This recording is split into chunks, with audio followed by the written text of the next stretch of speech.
Yeah, so just think about Mass Appeal Records and Nas, and I think his partner is Peter Bittenbinder, this guy's name is, and what they're doing with that label, and it's going to be huge, man. It's already big. It's going to be a multimedia conglomerate. I think they're going to get into some other stuff and probably just do a lot of big things. They're going to drop records, probably movies. I think a lot of stuff's going to come down the line with this label. But for right now, they're just putting out crazy, crazy records. First, you had Nas, his 3 Magic albums, then King's Disease 1, 2, and 3. Swiss Beats dropped the album on there. It was a while ago, probably a year or two ago. Then this whole Legacy series, these 7 albums, the Slick Rick, De La, the Nas Premier, Ghost, Big L, Raekwon. I think that's all 7 right there. So it's been a crazy, crazy run of records. But right here, I have a copy of This is the Mass Appeal magazine. It started from a magazine. Up there in New York, it started from a magazine. This is the one with Ghost and Doom on the cover. This is one of my prizes I'm going to hold on to. But yeah, it's just a crazy run of records. And, you know, as December 12th gets closer, everybody's waiting for Light Years to come out. That's the Nas and DJ Premier album that we've been waiting on for many, many years. And I always remember this cover right here, which I picked this up in the store, the Scratch Magazine cover with Nas and Preem on the cover. I've shown this many times on here. I probably hang it back up on the wall. I took it down just to look through it a little while ago, but got to get this back up on the wall. So this album's coming out. Just thinking, like, where's Mass Appeal, where does it sit in this with all these other record labels? There's a lot of historical record labels out there in hip hop. If you go way back, right here as a matter of fact, we can go back to Sugar Hill Records. This is Grandmaster Flash and the Furious 5. Check this out. Sugar Hill Records with that famous logo right there, that swirl. You probably can see it better on the back right here. Yeah, I picked this up used. I don't even know where. I had this for years now. I just held on to it. You know the message. This is that song's on this album right here. Grandmaster Flash and the Furious 5. Melly Mel and crew. Grandmaster Flash right there holding the boom box. But yeah, Sugar Hill Records is in Jersey. Yep. In Englewood, New Jersey, man. An old school label right here. They put out, I think they were putting out other types of music, but then they took on hip hop. They actually signed Sugar Hill Gang and had a bunch of other label artists on there. So that's one of the labels. Then bring it up into modern times. Everybody loves Doom, so we can't miss talking about Doom. MF Doom started his own label, which is Metal Face Records. This whole Special Herb series was Metal Face Records, which you can see his logo right there. But this was distributed, it was Nature Sounds, who is another label. I think they do distribution and they do deals and stuff. Then also Fat Beats. Fat Beats was associated with this. So that's a little 3-way thing going on right there when Doom had his label. And he put this whole series that went crazy. Like, this is one of the original cover ones. Just crazy, crazy records. All his instrumentals. And then he would use his own beats to rhyme on his album. So I know a couple times I'd be like, man, I wish he did new beats. But it was cool, though. It was cool. It was Doom. So it was fire. This is Volume 1 and 2. Volume 1 and 2. This whole series came out back in the days. I have all those. Another record label, we can go into Run DMC. Now, Run DMC was on Profile Records. There's a classic right here. Run DMC was on Profile Records, which there's the label right there. I can show you the logos. There it is right there. And later, if I'm not mistaken, I'm sure they went to Def Jam, which, matter of fact, I got to take this out. This is a Def Jam, everybody know, this is a Def Jam slip mat. That's the famous Def Jam logo right there. Legendary label. Def Jam have done so much and put out so much music, all the top. They went eras with just top music. And going from way back, what was it? Beastie Boys, Public Enemy, Run DMC. Who else was over there? LL Cool J. Just a whole slew of artists. They eventually, Jay-Z wound up there, Nas wound up there, The Roots. I mean, Cameron, didn't he do some stuff? Everybody has had a stop at Def Jam. Not everybody, but a good deal of artists had done something at Def Jam. So they just wanted a legendary label that are in the game. Matter of fact, his brother Russell Simmons was, president of Def Jam. Him and Rick Rubin, I think they were running it. And I'm sure Leora Cohen, who had named you here, if you know hip hop, you've heard that name several times. He was in the early days. Was he the money man? He wound up getting them money, distribution, something. But Leora Cohen has been around Def Jam for many, many years. Yeah, it's just a ton of labels out there. And I'm just wondering to see how Mass Appeal Records will end up shaping out. Are they going to keep, is it going to stay? Because sometimes things get bought out, all kind of crazy stuff happen. You know that, just like with Rawkus Records was doing crazy work in the 2000s. Crazy. I mean, you have Mos Def, Pharoah Monch, Talib Kweli, the whole sound bombing projects, the Lyricist Lounge stuff was happening. A TV show that came through there. Killing it with the projects and the artists. So underground, Big L, just so many projects came through there. I'm not sure if Big L was on there. Was Big L on there? No, I'm thinking B-Boy Document, a song he had a problem with. He had a song that he was the same beat, and he had a problem with some of them Rawkus guys because the song came out. Another group, High and Mighty, was over there. Pharoah Monch came through there. But anyway, they label doing great, putting out good music. Next thing you know, it gets swallowed up. I think it got bought out, fell into some deal they sold, and then it's gone. So that happens a lot. Another label, B-Boy Records, the classic Criminal Minders on B-Boy Records. And the B-Boy Records logo is right there. Matter of fact, if you check in my archives, I interviewed this lady by the name of Linda. If you go put in B-Boy Records, Linda, on my channel and search, you'll see I interviewed her.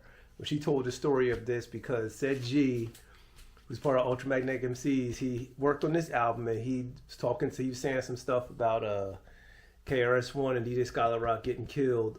He had some words to say about KRS and stuff, or about the label. So she wanted to rebut that. So she came to me. I was like, yeah, we could do something. So she got on my channel and we did that. But yeah, B-Boy Records is another one. Old school label. Another one, I pulled this. Reality Records. This right here is Lottie Dottie and Slick Rick and Dougie Fresh, which is Lottie Dottie, and you got the show on here. So yeah, Reality Records. There's a logo right there. Old school labels, man. Old school stuff. Released through Danya Records right there. So that's the distributor right there, I believe. And they had this other logo right here.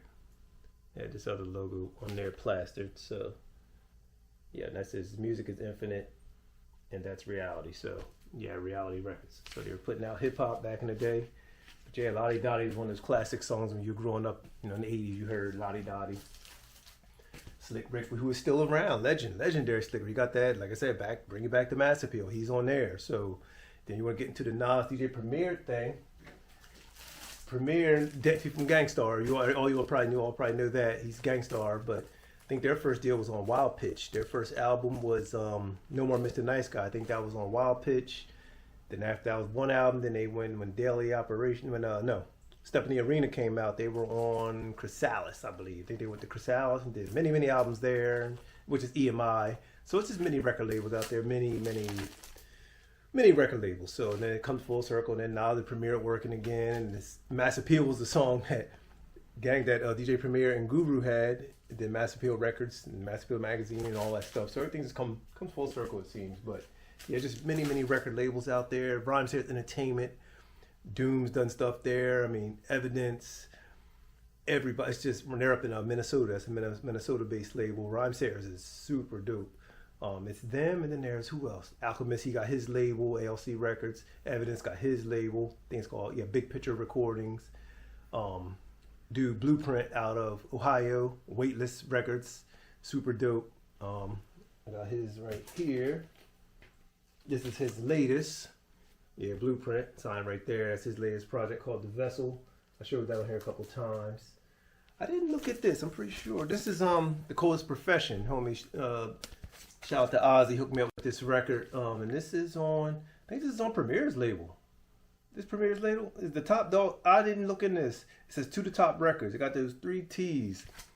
I'm thinking that's Premier's label, but I'm not 100% sure. I didn't look into that. Cause I've been seeing, I think Premier rocks that hat, but it might be his label. This might be Premier's label, but I'm not 100% sure. Not 100% sure if it's his label or not. But anyway, got that one there. Yeah, just all kinds of record labels, man. I usually follow what happens, what's going on. See, right here is an example when things change over the years. So this is Gangstar Daily Operation. It was on Chrysalis Records. I have the original one. But now it's on Virgin. I think when people buy people up and other companies swallow other companies, the label looks the same, but this used to say Chrysalis, but down here right now it says Virgin because they're on Virgin Records. What's that guy, Richard Bronson, that billionaire, super probably trillionaire now. So it says Virgin / UM squared, I think, UM squared. So yeah, things change, and these intellectual properties they move them around. They'll move them around, keep that money flowing. And then this is the 50th. This is a reissue. I have the original pressing of this too. I bought it when it first came out in like '91. So, but yeah, record business stuff is good. Labels.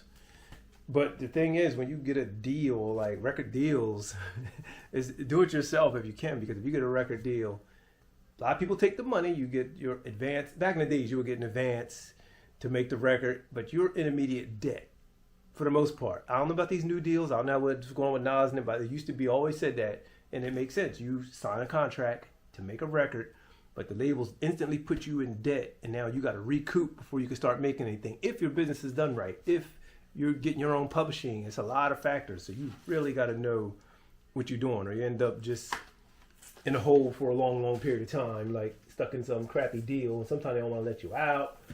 So yeah, it's pretty crazy. Record business is crazy. Music sounds good, but it's just so dark and so demonic and just stupid, man. Who would want to? But I've had my groups and stuff. We've been in the mix a little bit. So here's something right here. Common had a few deals. He used to be on Relativity Records, I think it was called, way back his first albums. I think he was on Relativity, Resurrection. I think that was on Relativity, if I'm not mistaken. But yeah, later on in the years, Geffen used to be DGC, Geffen Records. This guy David Geffen, rich music guy, I think movie guy too. But he but this is through Good Music, which is Kanye's label, and OK Player. So it's a three-way there. I'm not sure how it all works. Distributor, somebody's distributor, probably David Geffen. That's him and Kanye did this project. Kanye did most production on here, if not all. But yeah, this is classic. And by this time, I'm pretty sure Common's business. I'm just going out on a limb. It's going out on a limb with it. I'm pretty sure Common business is handled right, and he probably got what he deserved on this album right here, which is a classic, man. It's a great album. I have this, and I have the instrumentals to it, so it's super duper classic, man. Love that record right there. So yeah, what else is down in here? Let me take a look at it, one or two more, and then we're gonna roll out. Oh, another label I forgot to mention was Jive Records. Jive. After Boogie Down, I showed the Criminal Minded. After that record, KRS-One came back out. Boogie Down Productionz was on Jive. That was a Jive deal. And over there, you had Too Short, Tribe Called Quest, which is right here, Jive Records. You probably see the Jive logo right there. That's in the air right there. Jive Records. I think they're still around. I don't know.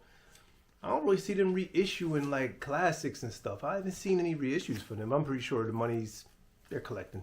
But yeah, Jive Records had a bunch of people. A bunch of people was on Jive. I can only think of them two right now. Was Steady B on Jive? I'm not sure if Steady B was ever on Jive Records. I know KRS-One did remixes for him. Steady B was out of Philly. I can't remember if he was on Jive or not. He might have been on Jive, if I'm not mistaken. I used to have that Let the Hustlers Play album. I actually had the 12-inch way back in the day. I don't have it no more though. But yeah, classic. This Low End Theory, all those Tribe records are all fire, man. All fire. So yeah, just just bringing up some labels just to see what Mass Appeal Records is going to do, what Nas is going to do, how he's going to keep that rolling rather. And I'm wondering if there's going to be another Legacy series. And man, just hopefully he gets something with KRS, something with Rakim. Boy, I think him and Rakim did do some stuff a while. Was that Rakim? That Rakim was on another label. Hopefully Rakim can get in the mix. Kane. It would be dope if he did it like that. Just dude, he did this 7 albums and do another 7 with a new group of people. That'd be dope. That'll keep it flowing, man. That'd be legendary. Because most companies, they don't do stuff like what he's doing right now as far as a series of just dopeness. They do, this artist doing that, this artist doing that. But this is unique. That's why this is a special case with what Nas is doing at Mass Appeal Records. So, but yeah, y'all, just wanted to come on real quick and talk about that. Can't think of no more labels. There's a bunch of them. You know any dope labels? Drop them in the comments. There's a whole bunch of underground labels. I'm missing a ton, right? I'm just drawing a blank right now, but it's just a ton of them. Let me see what's on the wall. Oh, J. Rue the Damages, Payday Records. Yeah, Payday, his first album, that was Premier. Premier, I think, got that deal. He was on Payday and more in Group Home from same crew, all Gangstar Foundation. They were on Payday. That's where Superstar, Living Proof, and all that stuff came out. But yeah, just a bunch of else up on the wall. What else? Czarface. I'm not sure what label Czarface is on. I was looking at them, not sure. Big L, what else up there? Abstract Orchestra. I think that's a European label. But yeah, just a bunch of stuff, man. A bunch of labels out there. A bunch of labels. But anyway, just want to talk to y'all real quick about record labels and stuff. I'm just wondering the history of what's going to go on with Mass Appeal Records. And Light Years is coming out very soon. So by the time you're seeing this, it'll still be a couple more days before the record come out, December 12th. So I'll be doing something on that. We'll talk about that album. I have to do a dope review for that. Can't wait to hear it. All right, y'all, drop a comment, subscribe to the channel, and drop a comment below. All right, y'all, hit the thumb up. Peace.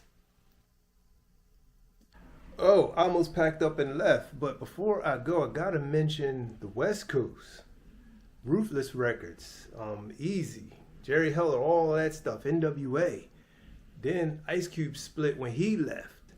He went to, where did he go? Oh man, I forget what label he went. I know he had Lynch Mob Records. He had his own label, I think, but he went, I forget where Ice Cube went. He was messing with the Bomb Squad. Definitely wasn't Def Jam. I forget where Ice Cube went, but anyway, you all know the history. Death Row Records. Dr. Dre, after that whole split, all of that, Dre wound up doing his label. Then he did, then Suge, the whole split there, then Aftermath. But yeah, just wanted to throw that little West Coast piece in there. Death Row and Dre and all of them. So yeah, all right, y'all. Get out of here. Peace. Didn't want to leave that out. Peace.